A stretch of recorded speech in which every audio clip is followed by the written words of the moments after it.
ವೀಕ್ಷಕ ಬಂಧುಗಳೇ, ಇಂದು ನಾವು ಮತ್ತೊಮ್ಮೆ ಚಿಕ್ಕಮಗಳೂರು ಜಿಲ್ಲೆ ಹಾದಿಯಲ್ಲಿ ಸಾಗಿ ಗುಮ್ಮಿನಕಾಡು ಬಸದಿ ನಮ್ಮ ಇಂದಿನ ಪರಿಚಯ. ಗುಮ್ಮಿನಕಾಡು ಬಸದಿ ಇದು ಒಂದು ಮನೆತನಕ್ಕೆ ಸೇರಿದ ಬಸದಿಯಾದರೂ ಸುತ್ತಮುತ್ತಲಿನ ಜೈನ ಬಾಂಧವರು ಪ್ರತಿದಿನ ದರ್ಶನಕ್ಕಾಗಿ ಬರುವುದಲ್ಲದೆ ವಿಶೇಷ ದಿನಗಳ ಪೂಜೆ ಆರಾಧನೆಗಳಲ್ಲಿ ಭಾಗವಹಿಸುತ್ತಾರೆ.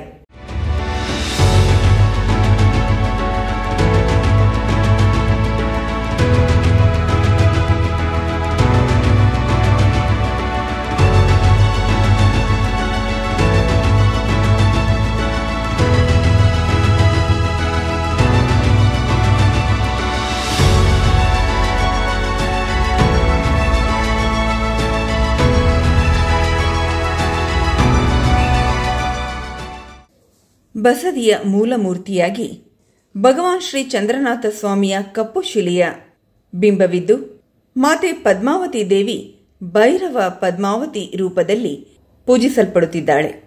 ಹಾಗೂ ಇಲ್ಲಿನ ಸುಂದರ ಗಂಧಕುಟಿಯಲ್ಲೂ ಕೂಡ ಅನೇಕ ಪ್ರಾಚೀನ ಪಂಚಧಾತುವಿನ ಬಿಂಬಗಳನ್ನು ಕೂಡ ನೀವು ನೋಡಬಹುದು.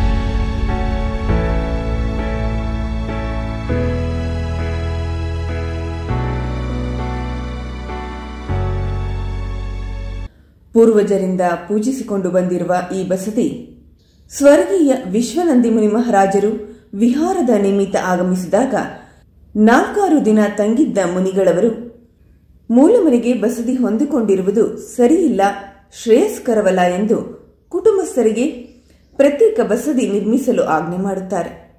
ಅಲ್ಲದೆ ಬಸದಿ ಆಯವನ್ನು ಕೂಡ ನಿರ್ಧರಿಸಿ ತಿಳಿಸುತ್ತಾರೆ. ಅದರಂತೆ ನರಸಿಂಹರಾಜಪುರದ ಸ್ವರ್ಗೀಯ ಲಕ್ಷ್ಮೀಸೇನ ಭಟ್ಟಾರಕ ಭಟ್ಟಾಚಾರ್ಯವರ್ಯ ಮಹಾಸ್ವಾಮೀಜಿಯವರ ಅಮೃತ ಹಸ್ತದಿಂದ ಶಂಕುಸ್ಥಾಪನೆ ನೆರವೇರುತ್ತದೆ. ಬಸದಿಯನ್ನು ಮನೆತನದವರೇ ಸಂಪೂರ್ಣ ವೆಚ್ಚ ಭರಿಸಿ ನಿರ್ಮಾಣ ಮಾಡಿ 1999ರಲ್ಲಿ ಪಂಚಕಲ್ಯಾಣವನ್ನು ಊರ ಪರವೂರ ದಾನಿಗಳ ಸಹಕಾರದಿಂದ ಅಮೋಘವಾಗಿ ನೆರವೇರಿಸಲಾಗುತ್ತದೆ. ನರಸಿಂಹರಾಜಪುರದ ಸ್ವರ್ಗೀಯ ಲಕ್ಷ್ಮೀಸೇನ ಭಟ್ಟಾರಕರು ಹಾಗೂ ಕಾರ್ಕಳದ ಲಲಿತಕೀರ್ತಿ ಭಟ್ಟಾರಕರು ಪಂಚಕಲ್ಯಾಣದ ಸಾನ್ನಿಧ್ಯವನ್ನ ವಹಿಸಿರುತ್ತಾರೆ. ಈ ಬಸದಿಯಲ್ಲಿ ಪ್ರತಿನಿತ್ಯವೂ ಬೆಳಿಗ್ಗೆ ಹಾಗೂ ಸಂಜೆ ದೀಪ ಹಚ್ಚಿ ಸನ್ನೆಗಂಟೆಯನ್ನು ಹೊಡೆಯುವುದು ಸಂಪ್ರದಾಯ. ಹಾಗೂ ಪ್ರತಿನಿತ್ಯ ಪೂಜೆಯೊಂದಿಗೆ ಕ್ಷೇತ್ರಪಾಲ ಪೂಜೆ, ನಾಗಪೂಜೆ ಕೂಡ ನೆರವೇರುತ್ತದೆ.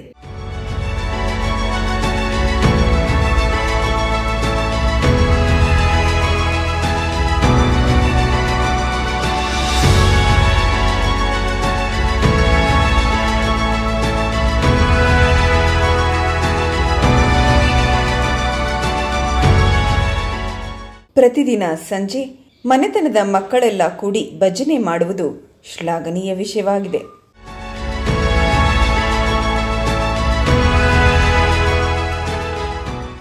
ಪ್ರತಿ ವರ್ಷವೂ ವಾರ್ಷಿಕ ಪೂಜೆ ಹಾಗೂ ವಿಶೇಷ ನೋಂಪಿ ಆರಾಧನೆಗಳು ನಡೆಯುತ್ತವೆ. ವಾರ್ಷಿಕ ಪೂಜೆ ಮನೆತನದ ಹಿರಿಯರಾದ ಶ್ರೇಯಾಲದೇವಿ ಅಮ್ಮನವರ ಮುಖಂಡತ್ವದಲ್ಲಿ ನಡೆಯುತ್ತದೆ. ಈ ಬಸದಿಗೆ ಬಂದು ಒಮ್ಮೆ ದರ್ಶನ ಭಾಗ್ಯ ಪಡೆಯಲು ಈ ಮನೆತನದವರು ಆಹ್ವಾನಿಸಿದ್ದಾರೆ.